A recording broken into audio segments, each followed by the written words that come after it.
Hi there, have you ever wondered what it feels like when the person who should protect you most becomes the one to destroy you? My name is Sarah Carter, and at 32, I thought the hardest part of my FBI career was surviving secret missions with Hawk Unit. But nothing compared to the day my own father, a deputy director, ripped the badges off my uniform and called me a traitor in front of the entire bureau. That was the moment I learned betrayal cuts deepest when it comes from family. Before I tell you what happened next, let me know where you're watching from, and thanks for being here.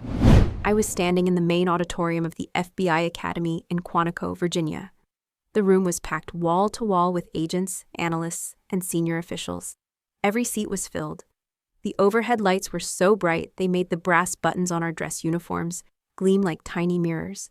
I could hear the low murmur of conversations, the rustle of papers, the occasional cough echoing off the high ceiling.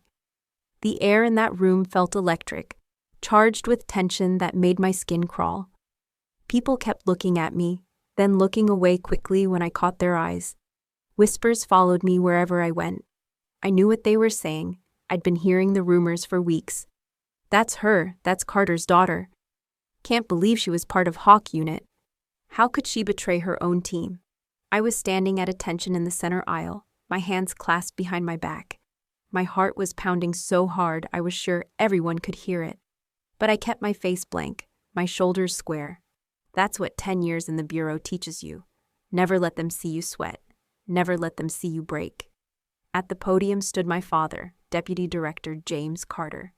He was 58 years old, silver-haired, with the kind of presence that made people straighten up when he walked into a room. 6 feet tall, broad shoulders, a jaw that looked like it had been carved from granite. He'd been my hero my entire life. The man who taught me to shoot straight, think fast, and never back down from a fight. The man who'd walked me through my first day at Quantico 10 years earlier, telling me that the Carter family had served the Bureau for 3 generations, and it was my turn to carry the torch. Now he was staring down at me with eyes I'd never seen before, cold, furious, disgusted, like he was looking at a stranger who'd invaded his family. The silence stretched on for what felt like hours. I could feel sweat beading on my forehead despite the air conditioning. My dress uniform felt too tight, too formal, like a costume I was wearing for a play I didn't want to be in. "Agent Sarah Carter," he said into the microphone, his voice carrying to every corner of that massive room. The conversation stopped. The rustling stopped. Even the air conditioning seemed to go quiet. I looked up at him, waiting. My throat was so dry I couldn't have spoken if I'd wanted to. "You have betrayed everything this Bureau stands for," he continued, his voice getting louder with each word. "You have compromised national security. You have put American lives at risk. And you have dishonored the badge you wear." Each word hit me like a physical blow. I felt my knees wobble, but I locked them in place. I would not fall, not here, not in front of these people. The silence in that room was deafening. I could feel 300 pairs of eyes boring into me. Some of these people had worked cases with me. Some had saved my life. Some had trusted me with their deepest secrets. And now they were all staring at me like I was a stranger, like I was the enemy. My father stepped down from the podium. His footsteps echoed as he walked toward me, each step deliberate and heavy. The sound of his dress shoes on the polished marble floor was the only noise in that vast space. When he reached me, he was close enough that I could see the anger lines around his eyes. The way his jaw was clenched so tight the muscles stood out. I could smell his cologne, the same aftershave he'd worn my entire life. It was such a familiar scent, so connected to memories of safety and comfort, that for a moment I felt like a little girl again, looking up at her hero. But then he spoke.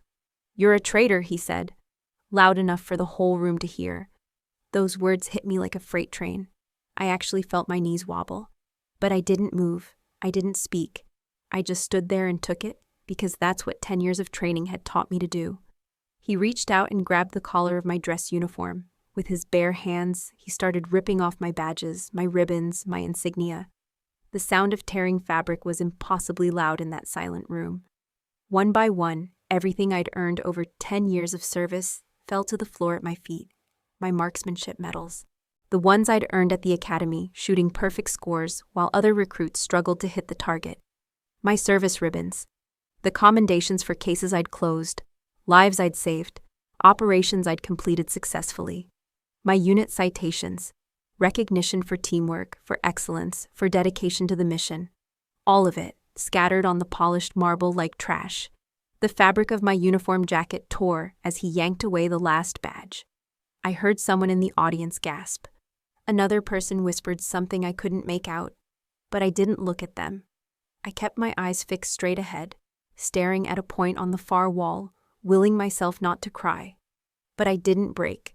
I couldn't break. Not here, not like this. Breaking was a luxury I couldn't afford. The whole time, I kept thinking about something that had happened 6 months earlier. Something nobody in that room knew about except me and 3 other people. Something that might explain why I was standing here being stripped of everything I'd worked for. Let me tell you about the Hawk Unit. Most FBI agents go their entire careers without hearing that name. It's not in any manual, not on any organizational chart, not in any official bureau documentation. Officially, it doesn't exist. But I spent 3 years of my life as part of a 4-person counterterrorism team that operated in the shadows, taking on cases too sensitive for regular bureau channels. We were the agents who got called when regular protocols weren't enough.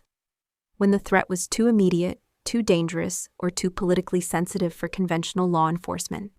We were ghosts within the bureau, and we worked in a world where success was measured not by arrests or convictions, but by disasters that never happened. I was recruited when I was 25, fresh off a successful undercover operation against a domestic terrorism cell in Michigan. I'd spent 8 months infiltrating a militia group that was planning to bomb a federal courthouse in Detroit. The operation had been a complete success. We'd arrested 12 people and prevented a massive terrorist attack. But it had also been exhausting, dangerous, and lonely in ways that regular FBI work had never prepared me for. The recruitment process was unlike anything in the FBI handbook. No interviews, no applications, no review boards. One day, I was working fraud cases in Detroit, dealing with routine financial crimes, and feeling like I was wasting my training. The next day, I got a phone call from a number I didn't recognize, telling me to be at a specific parking garage at midnight, alone. Any reasonable agent would have reported the call to their supervisor, would have brought backup, worn a wire, followed protocol. But something about the voice on the phone, calm, professional, knowing, made me curious instead of suspicious. The man who met me there was thin, nervous, with wire-rimmed glasses and the pale complexion of someone who spent too much time indoors. He was wearing a cheap suit that didn't fit quite right, and he kept checking his watch like he was afraid of being late for something important. He introduced himself as David Chen, but he didn't look like any FBI agent I'd ever met. He looked like a lawyer or maybe an accountant, someone who worked with numbers and paperwork instead of criminals and crime scenes. "Agent Carter," he said, extending a hand that felt soft and uncalloused when I shook it. "How would you feel about disappearing for a while?" That's how I learned about Hawk Unit. 4 agents, handpicked for specific skills, operating without backup, without oversight, without official records. Our job was to infiltrate terrorist networks that regular agents couldn't touch, to prevent attacks that conventional law enforcement couldn't stop, to operate in the gray areas where legal niceties could get people killed. We were ghosts within the bureau, and we liked it that way. The selection process was brutal. 3 months of psychological evaluation, combat training, and operational testing that pushed every limit I thought I had. They broke us down completely, then built us back up as something new. Something harder, colder, more capable than we'd been before. My team became my family in ways that my biological family never had. We shared secrets that could destroy careers, trusted each other with our lives on a weekly basis, and developed the kind of unspoken communication that comes from facing death together over and over again. Marcus Rodriguez was our behavioral analyst, a former Army psychologist who could read people like books. He was 35 years old, married with 2 kids, and he had this ability to look at someone for 30 seconds and tell you their life story. Marcus could walk into a room full of suspects and identify the guilty party just by watching how they breathed. He was also the funniest person I'd ever met, always ready with a joke or a story to lighten the mood during the darkest operations. Kelly Thompson was our tech specialist, a MIT graduate who could hack into anything with a power cord. She was 28, brilliant in ways that made the rest of us feel stupid. And she had green hair that she dyed a different shade every few months. Kelly could break into the most secure computer systems in the world, but she couldn't remember to eat lunch unless someone reminded her. She lived on energy drinks and determination, and she could make technology do things its designers never imagined. David Kim was our tactical expert, a former Navy SEAL who never met a door he couldn't get through. He was 31, Korean-American, and built like a linebacker, despite being only 5'8". David had done 3 tours in Afghanistan before joining the Bureau, and he had the kind of combat experience that made him invaluable in situations where diplomacy wasn't an option. He was quiet, methodical, and absolutely lethal when he needed to be. And then there was me, the infiltration specialist, the one who could become anyone, blend into any situation, earn trust from people who had every reason to suspect me. I was the one who went undercover, who got close to targets, who gathered intelligence from the inside, while my team provided support from the shadows. For 3 years, we ran operations across the country and around the world. We stopped bombing plots in Chicago, dismantled sleeper cells in Florida, and tracked weapon shipments through ports in California. We prevented a chemical weapons attack in Houston, stopped an assassination attempt in Denver, and broke up a human trafficking ring that stretched from New York to Los Angeles. None of it ever made the news. None of it appeared in our official files. We were the FBI's best-kept secret, and we were proud of that anonymity. Success, for us, was measured by newspaper headlines that never got written, by tragedies that never occurred, by families who never had to mourn loved ones they didn't even know were in danger. We saved lives, stopped terrorists, and protected national security. And nobody outside of our small circle would ever know we'd done it. That was the deal we'd made, and we were all comfortable with it. Until Manhattan changed everything. The intelligence came from a source inside a known terrorist network, someone we'd been cultivating for over a year. The information was gold, a detailed plan for an attack that would make 9/11 look small by comparison. They were planning to hit the United Nations building during the General Assembly, when world leaders from dozens of countries would be gathered in one place. The plan was sophisticated in ways that scared all of us. They had inside help, detailed floor plans, and access to military-grade explosives. They knew security protocols, shift schedules, and response procedures. This wasn't some amateur operation planned in a basement. This was professional, well-funded, and absolutely deadly. Our source said they had 3 days to pull it off, and if they succeeded, thousands of people would die. World leaders, diplomats, journalists, tourists, anyone who happened to be in the wrong place at the wrong time. The psychological impact would be devastating, the political consequences unimaginable. My job was to go undercover as a sympathizer, someone who could provide them with additional intelligence about UN security protocols. It was dangerous, but not unusual for Hawk Unit. We'd done similar operations a dozen times before, and we had protocols, backup plans, and communication procedures that had kept us alive through situations just as risky. I spent 2 weeks establishing my cover, building relationships, earning trust. I created a new identity as Sarah Mitchell, a disgruntled former State Department employee with access to classified diplomatic schedules and security information. I rented an apartment in Queens, got a job at a coffee shop, and slowly made contact with people on the periphery of the terrorist network. It was delicate work that required patience, creativity, and absolute commitment to the role. I had to become Sarah Mitchell so completely that even I sometimes forgot who I really was. I memorized her backstory, adopted her mannerisms, and lived her life 24 hours a day. Slowly, carefully, I worked my way deeper into the network. I attended meetings, earned trust, and demonstrated my value by providing intelligence that seemed classified, but was actually carefully crafted disinformation. By the day before the planned attack, I was inside their inner circle. I knew their faces, their real names, their safe houses, their operational procedures. We had everything we needed to take them down. That's when everything went wrong. On the morning of the operation, my team went silent. Marcus, Kelly, and David were supposed to be coordinating the tactical response from our command center in Lower Manhattan. But when I tried to check in at the scheduled time, nobody answered. The radio was dead. The secure phone line was disconnected. Even the emergency communication protocols we'd established weren't working. I knew something was wrong immediately. These weren't people who missed check-ins or forgot procedures. Marcus was compulsively punctual, Kelly was obsessed with communication security, and David treated operational protocols like religious commandments. If they weren't responding, it was because they couldn't respond. I found out later what happened, through police reports and witness statements and surveillance footage that I wasn't supposed to see.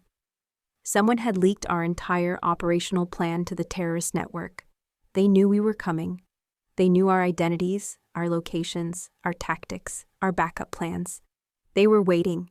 Marcus Rodriguez was shot dead in the lobby of our safe house building at 6:47 a.m. He'd been carrying coffee and bagels for the team, probably looking forward to another successful operation. The shooter was waiting behind a concrete pillar, and Marcus never had a chance to draw his weapon. He died instantly, still holding breakfast for friends who wouldn't be able to eat it.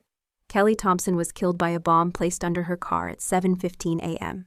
The explosive device was sophisticated, military-grade, designed to kill without warning. Kelly had been running late that morning, unusual for her, and the bomb detonated as soon as she started the engine. The blast was so powerful, it shattered windows in buildings 3 blocks away.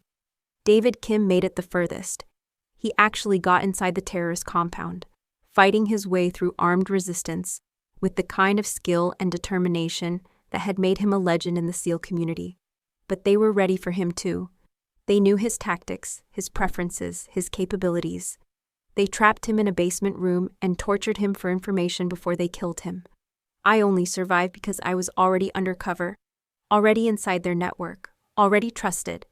When the shooting started, when my team went silent, when everything fell apart, I did the only thing I could do. I ran. I disappeared into the city and stayed hidden for 48 hours, trying to figure out what had gone wrong and who had betrayed us.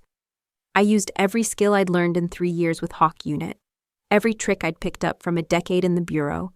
I changed my appearance, abandoned my cover identity, and moved through New York like a ghost. But even as I was running, I was investigating. I used contacts I'd developed, information I'd gathered, and resources I probably wasn't supposed to access. I traced communication patterns, analyzed timing, and looked for the kind of operational intelligence that could only have come from inside the Bureau. What I found scared me more than any terrorist ever had. When I finally surfaced and made contact with the Bureau 48 hours later, everything had changed. The terrorist plot had been stopped. They'd called it off when they realized their cover was blown. But 4 FBI agents were dead, and someone needed to take the blame. That someone was me. The evidence against me was circumstantial, but damning. I'd been the last person in contact with the terrorist network. I was the only member of my team to survive. And during those 48 hours I'd been off the grid, someone had fabricated security footage showing me meeting with terrorist operatives at locations around Manhattan. The footage was good. Really good. It looked exactly like me, down to the way I walked and held my shoulders. The person in the video wore my clothes, used my mannerisms, and even seemed to know details about my operational procedures that only someone with intimate knowledge could have possessed. But it wasn't me. It was a deep fake, created by someone with access to high-end technology and detailed knowledge of my appearance and behavior. Someone who had studied me carefully enough to replicate not just my physical characteristics, but my psychological ones as well. But try explaining that to a room full of senior FBI officials who were under pressure from Congress and the media to find answers for why 4 federal agents had died on American soil. Try convincing investigators that the evidence against you was fabricated when that evidence looked absolutely convincing to anyone who wasn't intimately familiar with the technology used to create it. My father was one of those officials. As deputy director, he was responsible for counterterrorism operations, which meant he was responsible for the disaster that had destroyed Hawk Unit. The families of the dead agents were demanding answers. The press was asking hard questions about Bureau competence and oversight. And the only surviving member of the team was his own daughter. The conflict of interest was obvious to everyone except him. He should have recused himself from the investigation, should have let someone else handle the case, should have recognized that his judgment might be compromised by our relationship. But he didn't. Instead, he threw himself into the investigation with the kind of obsessive determination that had made him successful in the Bureau. He reviewed every piece of evidence, interviewed every witness, and analyzed every detail of the failed operation. And the more he investigated, the more convinced he became that I was guilty. I tried to tell him the truth. I explained about the deepfake video, about the 48 hours I'd spent investigating on my own, about my suspicions that someone inside the Bureau had leaked our operational plans. But he didn't want to hear it. Sarah, he told me during one of our last private conversations before the hearing, I've seen the evidence, I've watched the footage, I've talked to the investigators. I know what you did. Dad, I said, that's not me in that video. Someone is setting me up. Someone with access to our operational plans. Someone who knew exactly how to frame me for this. He looked at me with disappointment that cut deeper than any anger could have. I raised you better than this, he said. At least have the dignity to take responsibility for your actions. What actions? I demanded. What exactly do you think I did? I think you got in over your head, he said. I think you made compromises you shouldn't have made, and when it all fell apart, you tried to cover your tracks. I think 3 good agents died because you were careless or stupid or both. The words hit me like physical blows. This wasn't just professional disappointment. This was personal betrayal from the person whose opinion mattered most to me in the world. You don't believe me, I said. I believe the evidence, he replied. I believe in facts and procedures and accountability, and all of those things point to you. That was the last time he spoke to me as a father instead of as a Bureau official. After that conversation, I was just another suspect in his eyes. Another case to be solved. Another problem to be handled. So there I was, standing in that auditorium, watching my career and my family relationship disintegrate in real time. As my father finished stripping away my insignia, I could hear murmurs rippling through the crowd. Can't believe she was Hawk Unit. How could she betray her own team? The Carter family will never recover from this. She looks so calm. How can she be so calm? But I knew something they didn't. During those 48 hours I'd been missing, I hadn't just been hiding, I'd been investigating. And I'd found something that would change everything if I could only prove it. The problem was, I needed help to prove it. And there was only one person I could trust. David Chen. Remember him? The nervous, pale man who'd recruited me into Hawk Unit 5 years earlier? It turned out he wasn't really an FBI agent at all. He was a lawyer, a former military prosecutor who specialized in classified operations and national security law. His job was to provide legal cover for operations that didn't officially exist, to make sure that agents like me could do what needed to be done without getting hung up on legal technicalities. 3 days after my public humiliation at Quantico, Chen visited me at the secure detention facility where I was being held pending my disciplinary hearing. The facility was a converted office building in Northern Virginia, all concrete walls and fluorescent lights, and the kind of institutional furniture that was designed more for durability than comfort. Chen looked exactly the same as he had 5 years earlier. Thin, nervous, wire-rimmed glasses perched on a nose that looked like it had been broken at least once. But his eyes were different now, sharper, more focused. There was a determination there that I hadn't seen during our first meeting. Sarah, he said, sitting down across from me in the small interview room, I don't think you killed your team. Those were the first words of support I'd heard from anyone in the Bureau since the Manhattan disaster. I almost cried right there in front of him, but I managed to keep my composure.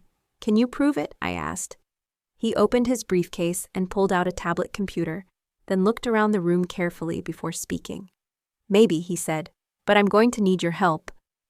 Over the next 3 hours, Chen laid out what he'd discovered during his own investigation.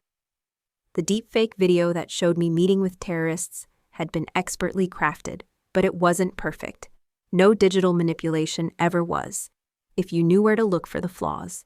The metadata embedded in the video files contained timestamps that didn't match the Bureau's internal security systems. The compression algorithms used to create the footage were different from those used by FBI surveillance equipment. And most importantly, the lighting and shadows in several scenes were physically impossible given the locations and times shown in the video. Someone had created the footage using sophisticated video editing software, then tried to make it look like it came from FBI surveillance cameras. But they'd made small mistakes. The kind of technical errors that only someone with extensive digital forensics experience would notice. But there was more. Chen had traced the digital fingerprints of the deepfake technology back to its source. The software required high-level security clearances to access, and only a handful of people in the Bureau had those clearances. One of those people was Assistant Director Michael Foster. Foster was a 20-year Bureau veteran who had worked his way up through the counterterrorism division. He was 52 years old, married with 3 kids, and he had the kind of clean record that made him untouchable within the Bureau hierarchy. He was also my father's right-hand man, the person Dad trusted most when it came to sensitive operations. Foster had been involved in the planning for the Manhattan operation from the beginning. He'd reviewed our operational procedures, approved our resource requests, and provided oversight for the entire mission. He was also the only person outside of Hawk Unit who had complete access to our tactical plans, our communication protocols, and our backup procedures. Foster had motive, Chen explained, pulling up financial records on his tablet. He'd been passed over for promotion twice in the past 3 years. Word is he was bitter about being stuck in middle management while younger agents like you got plum assignments. That's not enough, I said. Bitterness doesn't make someone a traitor. Chen nodded. You're right, but this might. He showed me bank records he'd obtained through contacts in the Treasury Department. Over the past 2 years, Foster had received a series of payments from shell companies with ties to international criminal organizations. The payments were structured to avoid detection by federal banking regulations, but they totaled over $300,000. He was selling information, Chen said, not just about Hawk Unit, about ongoing counterterrorism operations across the Bureau. Your team just got too close to something he was trying to protect. I felt a surge of anger so intense it made my hands shake. He killed my friends for money. We think so, Chen said, but we need proof. And to get proof, we need to make him think he's still winning. That's when Chen laid out his plan. It was risky, probably illegal, and almost certainly career-ending if we got caught.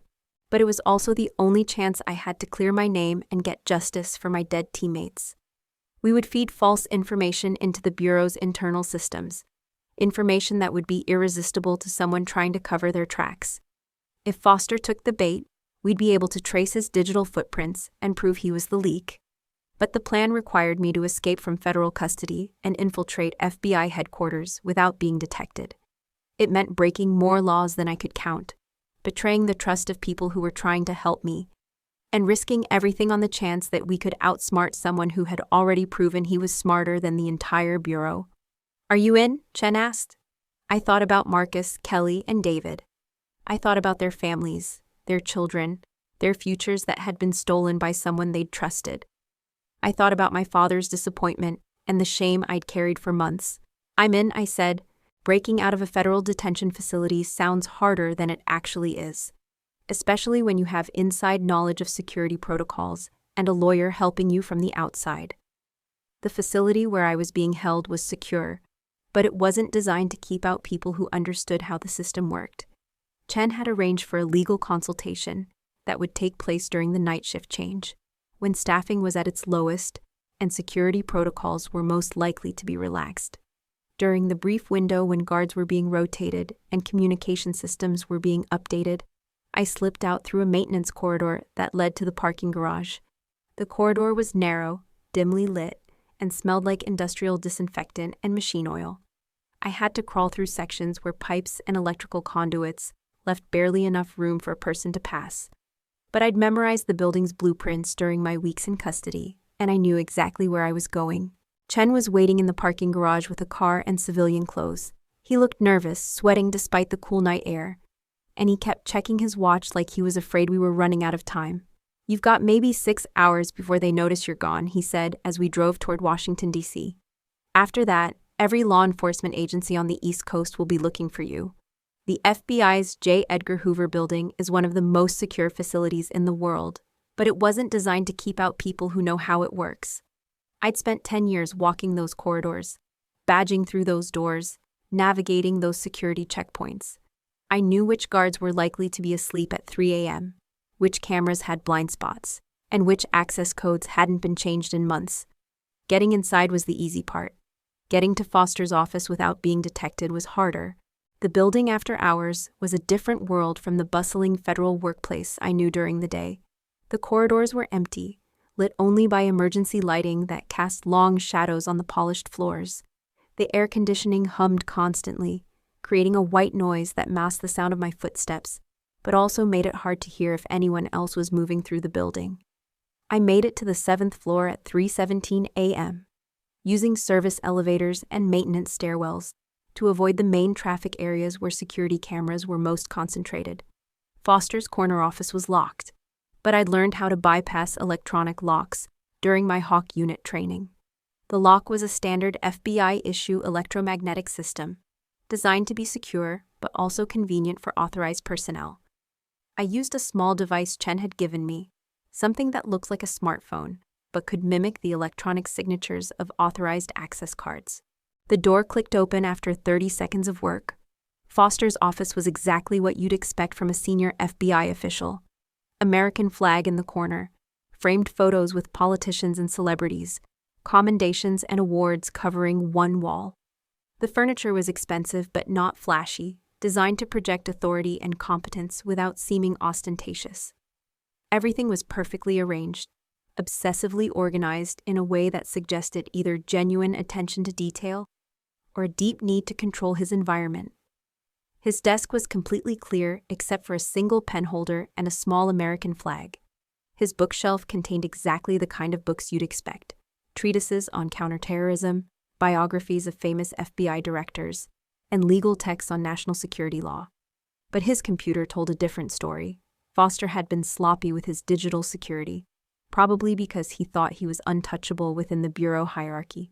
His hard drive contained encrypted files with detailed information about dozens of ongoing bureau operations, financial records showing payments from foreign accounts, and communication logs showing regular contact with known terrorist operatives. The encrypted files were protected, but not well enough to stop someone with my training in Chen's equipment. I used specialized software to break the encryption, then started downloading everything I could find. What I discovered was worse than I'd imagined. Foster hadn't just sold out Hawk Unit. He'd been systematically compromising bureau operations for over 2 years, selling intelligence to the highest bidder and covering his tracks by shifting blame to other agents. He'd caused the failure of operations in 6 different cities, leading to the deaths of at least 12 federal agents. But the smoking gun was buried in his email archive. A message sent 3 days before the Manhattan operation, containing the complete tactical plans for Hawk Unit's infiltration mission. The recipient's email address traced back to the same terrorist network we'd been trying to stop. Michael Foster had sold out my team for $50,000. I was so focused on downloading the evidence that I didn't hear footsteps in the corridor outside. I didn't notice the office lights flicker as someone badged through the security door. I didn't realize I wasn't alone until I heard a voice behind me. Well, Sarah Carter, I was wondering when you'd show up." I spun around in the chair to find Foster standing in the doorway. He was wearing a suit despite the early hour, his silver hair perfectly combed, his FBI credentials hanging from his jacket pocket. He looked like the consummate federal agent, the kind of man you'd trust with your life, except for the gun in his hand. "You really should have stayed in your cell," he said, closing the door behind him and turning the lock. "This would have been so much cleaner if you'd just taken the blame like a good little scapegoat." I was sitting at his desk, the computer still open, the evidence of his crimes glowing on the screen behind me. There was nowhere to run, nowhere to hide. The office had no windows, no other exits, no way out except through Foster. "You killed them," I said, surprised by how calm my voice sounded. "Marcus, Kelly, David. You sold them out for money." Foster shrugged, like we were discussing the weather instead of murder. "I sold information. What happened to your friends was unfortunate, but that's the nature of the business. Sometimes people get hurt." The nature of the business? I could feel anger building in my chest, like pressure in a boiler. They were federal agents. They were my friends. They had families, people who loved them, futures that you stole from them. "They were obstacles," Foster said, his voice flat and emotionless. "Your entire unit was getting too close to operations that needed to stay buried. The people I work for don't like excessive scrutiny. The people you work for? You mean terrorists? Foster laughed, but there was no humor in it. The sound was cold, mechanical, like something produced by a machine instead of a human being. Terrorists? Freedom fighters? Government contractors? Foreign intelligence services? The labels don't matter. What matters is that certain information stays classified, certain operations stay off the books, and certain people stay quiet. He raised the gun, pointing it at my chest. The barrel looked enormous from where I was sitting, like a tunnel that led directly to my death. Unfortunately, he continued, you've never been very good at staying quiet. That's when the anger I'd been carrying for months finally boiled over. All the rage, all the frustration, all the helpless fury at being betrayed and framed and abandoned. It all came rushing out at once. You destroyed my life, I shouted, jumping to my feet so fast the office chair went spinning away behind me. You turned my own father against me. You killed my friends and let me take the blame. You ruined everything I worked for. Foster's expression didn't change. His hand didn't waver. The gun remained pointed at my chest with mechanical precision. Yes, I did, he said calmly, and now I'm going to finish the job. But I'd spent 3 years in Hawk Unit, learning how to fight people who wanted to kill me. I'd trained with David Kim, who'd taught me that the most dangerous moment in any confrontation was the split second before your opponent made their move. And I'd spent the last 6 months imagining what I'd do if I ever got my hands on the person responsible for destroying my team. When Foster squeezed the trigger, I was already moving. I dove to the right, behind the heavy filing cabinet next to his desk, as the bullet shattered the window behind me. The sound was deafening in the enclosed space, but I didn't have time to think about noise control or building security or any of the things that should have been concerning me. I had maybe seconds before Foster adjusted his aim and fired again. The filing cabinet was solid steel, built to last decades and protect classified documents from fire and theft. But it wasn't bulletproof, and Foster's second shot punched through the metal inches from my head, sending sparks and metal fragments flying across the office. I rolled left, came up behind his desk, grabbed the heavy glass award from his bookshelf, some kind of recognition for 20 years of distinguished service. The irony wasn't lost on me. Foster was turning to track my movement when I threw it. The award caught him in the shoulder, spinning him around, making him stumble backward into the wall behind him. His gun went flying, skittering across the polished floor toward the far corner of the office. But Foster was bigger than me, stronger than me, and he wasn't going down easy. He was also desperate, which made him dangerous in ways that professional training couldn't fully prepare you for.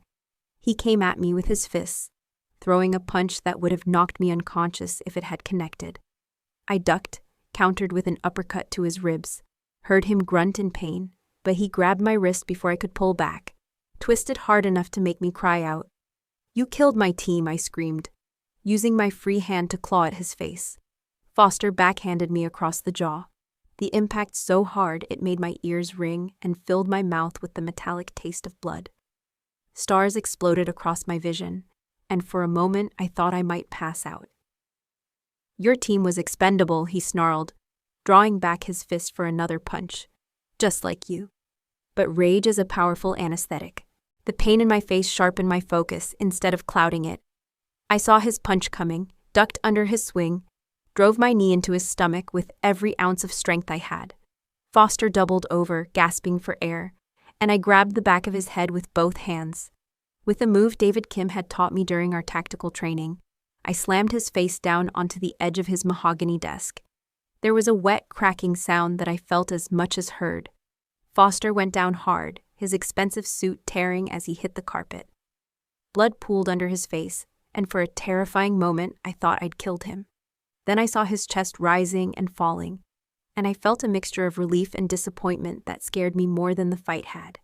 I was standing over Foster's unconscious body, blood on my knuckles, adrenaline coursing through my veins like liquid fire, when the office door burst open. My father stood in the doorway, flanked by 2 FBI tactical agents with their weapons drawn.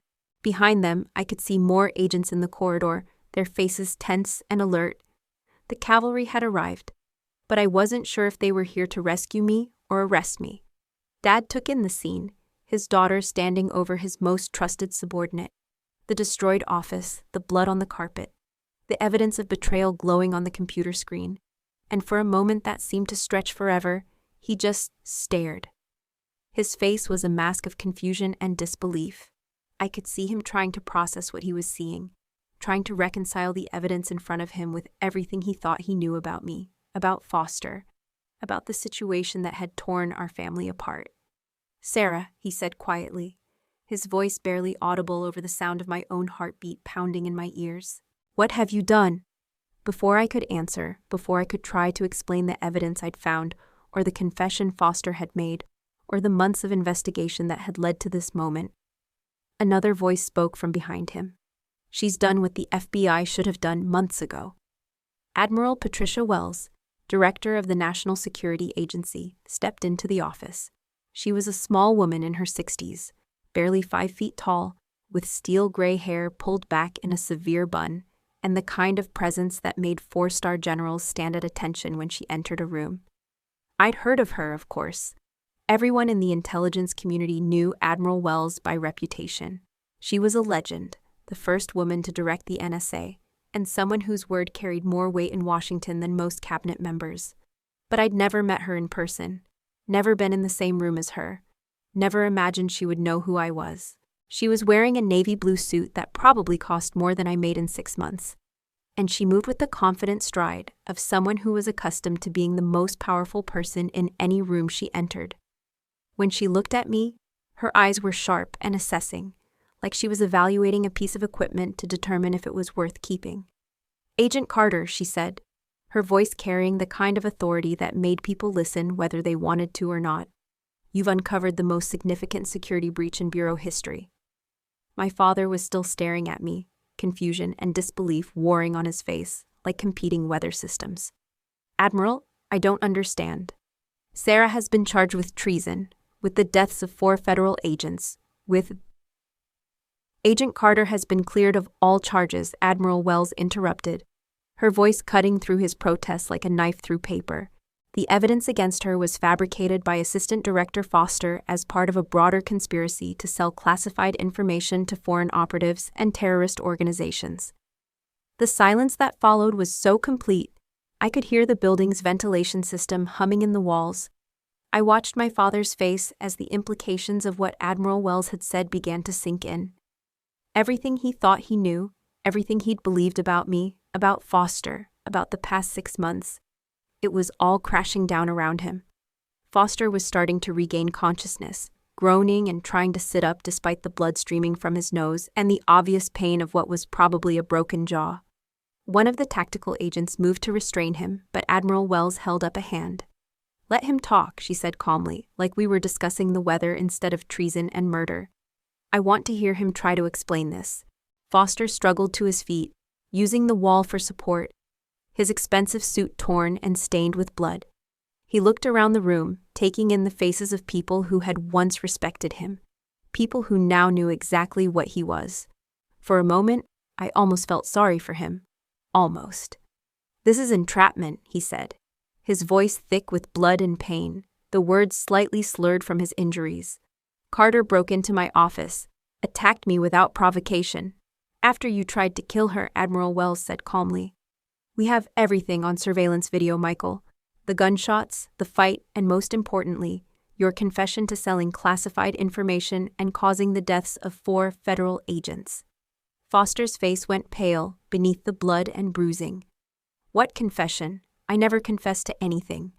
Admiral Wells pulled out a small recording device, something that looked like it belonged in a spy movie.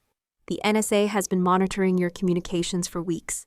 We know about the payments from foreign accounts, the classified information you sold, and your role in the deaths of Marcus Rodriguez, Kelly Thompson, David Kim, and the near destruction of Agent Carter's career." She pressed a button, and Foster's voice filled the room, clear and unmistakable. "Your team was expendable, just like you." The tactical agents moved in then, pulling Foster's hands behind his back and securing them with zip-tie restraints. One of them read him his rights in a voice that was professionally neutral but couldn't quite hide the disgust underneath. Foster didn't resist.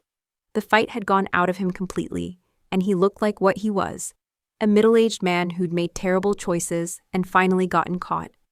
As they led him toward the door, he looked back at me one last time. "You have no idea what you've done," he said. "The people I worked for don't forget. They don't forgive. You'll be looking over your shoulder for the rest of your life." "Let them come," I said, surprised by how steady my voice sounded. "I'll be ready." After Foster was gone, Admiral Wells turned to my father. The room suddenly felt smaller, more intimate, like we were having a family conversation instead of debriefing a national security incident. "Deputy Director Carter," she said, her tone shifting from authoritative to almost gentle. "You owe your daughter an apology." My father looked at me for a long moment. I could see the struggle in his eyes, the battle between his pride and his conscience, between the man who'd raised me and the official who'd destroyed my career. The weight of everything that had happened seemed to settle on his shoulders, like a physical burden. Finally, he spoke. "Sarah," he said, his voice barely above a whisper, "I'm sorry. I should have believed you. I should have trusted you. I should have been your father instead of just another bureau official." The words I'd been waiting months to hear should have felt like vindication. Instead, they just made me tired. Tired of fighting, tired of proving myself, tired of carrying the weight of other people's mistakes. But Admiral Wells wasn't finished. She stepped closer to my father, her voice carrying a tone of authority that made everyone in the room stand a little straighter. "Deputy Director, there's something else you need to understand about your daughter's service record." My father looked confused, like he was trying to solve a puzzle with missing pieces. "What do you mean?" Admiral Wells turned to look at me, then back at my father. When she spoke, her voice carried to every corner of that destroyed office, reaching everyone who was still in the room. "She outranks you." The words hit my father like a physical blow. His face went white, his mouth opened and closed wordlessly, and he grabbed the edge of Foster's desk for support like his legs might give out. The tactical agents who were still in the room exchanged glances, unsure of what they'd just heard. "That's impossible," my father finally managed to say. "Sarah is a special agent. I'm a deputy director. The organizational chart clearly shows—" "The organizational chart doesn't show classified operations," Admiral Wells said calmly. "Your daughter holds a Level 5 security clearance, granted directly by the President for her work with Hawk Unit. That clearance comes with temporary field promotion authority that supersedes normal bureau hierarchy during national security operations." I was as shocked as my father. I'd never known about any special clearance or field promotion. Hawk Unit had always operated outside normal channels, but I'd assumed we were still bound by regular FBI hierarchy when it came to command structure. But Admiral Wells was still talking, and every word was rewriting everything I thought I knew about my own career. "Agent Carter has been operating under presidential authority for the past 5 years," she continued. "Her work with Hawk Unit falls under direct National Security Agency oversight, which means she reports to me, not to you.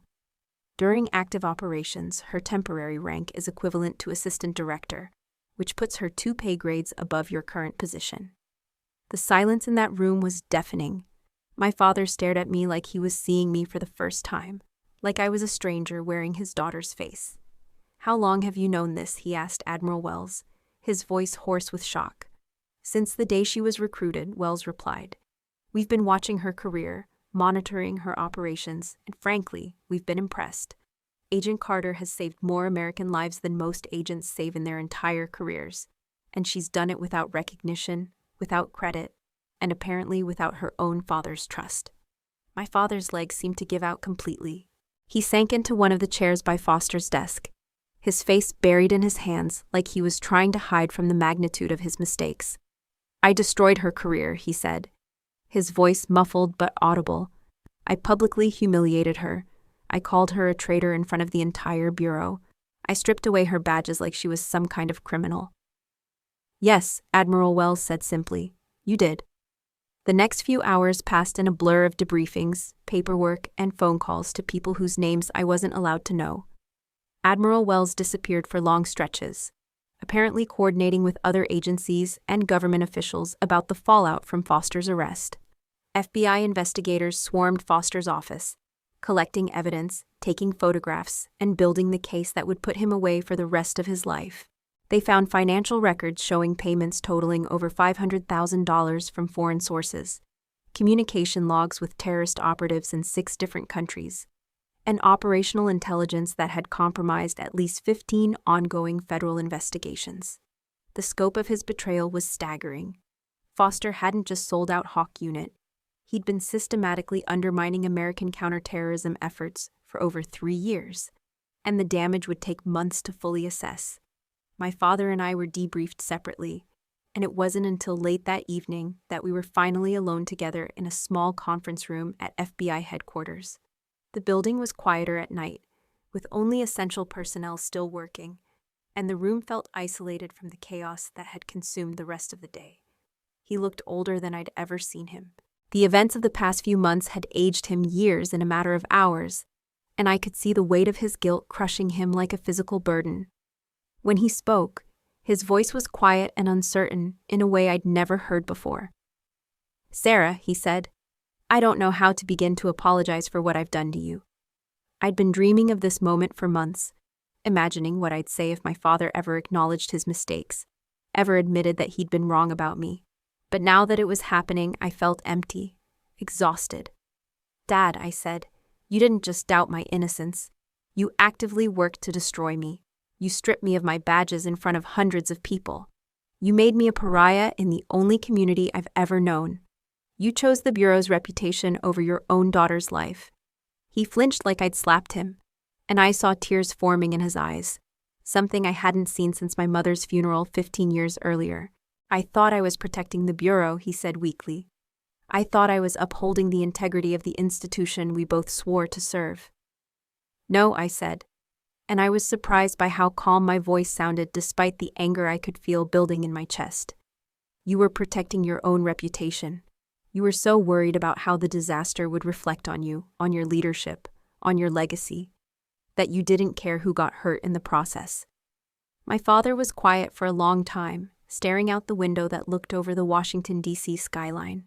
The sun was setting, painting the sky in shades of orange and red that reminded me of the fires I'd seen during some of my overseas operations. "Your mother would be ashamed of me," he said quietly, his voice so low I had to strain to hear it. "She always said you were the strongest person in our family, that you had more integrity in your little finger than most people had in their entire bodies." I should have listened to her. My mother had died when I was 15, taken by ovarian cancer before I'd really had a chance to know her as an adult. But I remembered her strength, her unwavering belief in doing the right thing even when it was hard, even when it cost her something she valued. "She would have believed in me," I said. "Yes," my father said, turning to look at me with eyes that were red with unshed tears. "She would have, and she would have fought anyone who tried to hurt you, even if that person was me." He stood up and walked over to where I was sitting, then did something he hadn't done since I was a child. He knelt down beside my chair, putting us at eye level, and took my hands in his. "Sarah, I know I don't deserve your forgiveness. I know I've broken something between us that might never be repaired. But I want you to know that I'm going to spend whatever time I have left trying to make this right." "How?" I asked. "By telling the truth," he said. "By making sure everyone knows what really happened. By restoring your reputation and your honor. By being the father you deserved to have all along." 2 days later, my father called a press conference. It was held in the same FBI auditorium where he'd stripped away my badges. But this time, the atmosphere was completely different.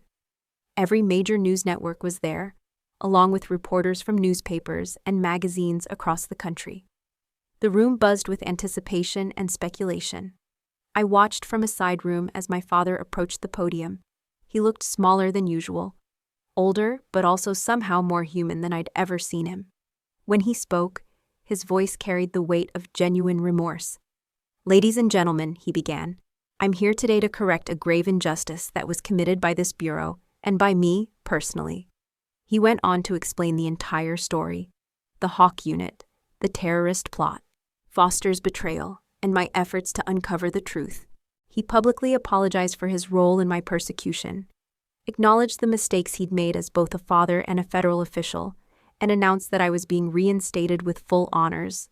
But the moment that meant the most to me came at the end of the press conference. My father called me up to the podium, and in front of all those cameras, all those reporters, he pinned new badges to my uniform. The same badges he'd torn away months earlier, but somehow they felt different now.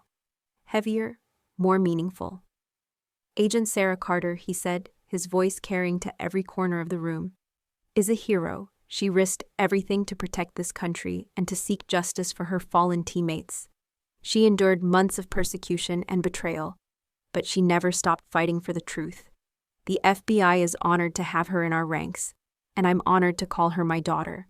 The applause was thunderous, but what I heard most clearly was my father's voice, speaking just to me as he finished pinning the last badge to my uniform. I'm proud of you, he said quietly. His words meant only for my ears, and I should have said that long ago. 6 months after that press conference, I made a decision that surprised everyone, including myself. I resigned from the FBI. It wasn't because I was angry or bitter about what had happened. The Bureau had done everything possible to make amends. I'd been promoted to Supervisory Special Agent, given commendations for my work with Hawk Unit, and offered any assignment I wanted. Director Morrison had personally apologized for the institution's failure to protect me, and there was talk of creating new oversight procedures to prevent similar incidents in the future. But after everything that had happened, after months of fighting to prove my innocence and restore my reputation, I realized I needed something different. I needed to build something new, something that was entirely my own. I started my own consulting firm, specializing in corporate security and counterintelligence. It was different work than what I'd done at the FBI, less dramatic, more methodical, focused on preventing problems rather than solving them after they'd already occurred. But it was good work, important work, and I was helping protect businesses and organizations from the kind of insider threats that had destroyed my team. My father didn't understand at first. During one of our regular Sunday dinners, a tradition we'd started after our reconciliation as part of rebuilding our relationship, he asked me why I was walking away from everything I'd worked for. I'm not walking away from anything, I told him, cutting into the roast chicken he'd spent all afternoon preparing. I'm walking towards something new, something that's mine. He was quiet for a moment, considering this while he served himself more vegetables. Then he smiled, and for the first time in years, it was the proud smile I remembered from childhood. Your mother would be proud, he said. She always knew you'd forge your own path, even when the rest of us couldn't see where it led. A few weeks ago, Admiral Wells visited my office. The building was nothing fancy, a converted warehouse in Arlington with good security and reasonable rent. But I'd made it into something that felt like home. The walls were covered with photos of my team, certificates from satisfied clients, and a small American flag that had belonged to Marcus Rodriguez. Admiral Wells looked around approvingly, taking in the modest but efficient space I'd created for myself. When she sat down across from my desk, she had the same assessing look in her eyes that I remembered from that night in Foster's office.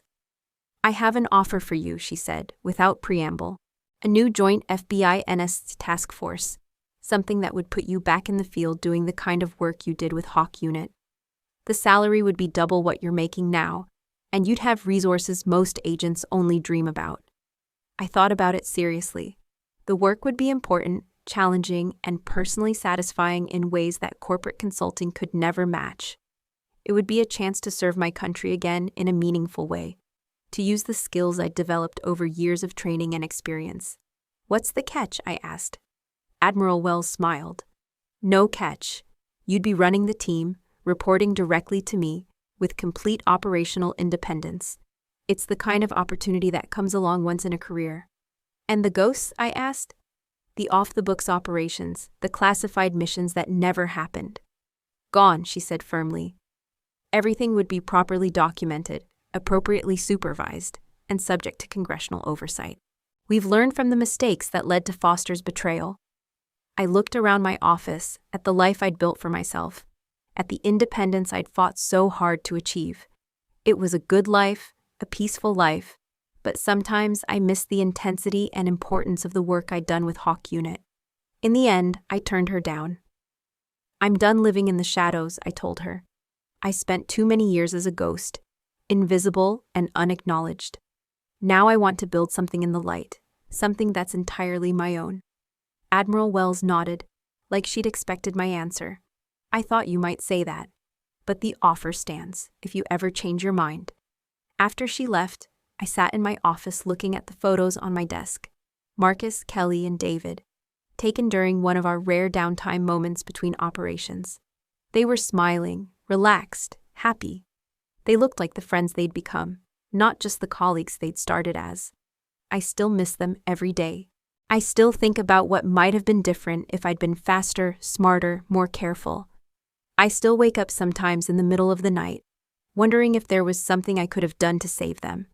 But I've learned that guilt is a heavy burden to carry, and it doesn't honor their memory. What honors their memory is the truth about what happened to them, about who was responsible, and about the price of betrayal. Michael Foster was sentenced to life in prison without the possibility of parole. The evidence we'd gathered led to the arrests of 17 other people involved in the conspiracy to sell classified information, including 3 other federal agents and 2 Pentagon officials. The terrorist network they'd been feeding intelligence to was dismantled, and several planned attacks were prevented. Justice was served, but more importantly, the truth was told. That's why I'm sharing this story with you now, because I want you to understand that sometimes the people we trust most are the ones who betray us. Sometimes the people who are supposed to protect us are the ones who put us in danger.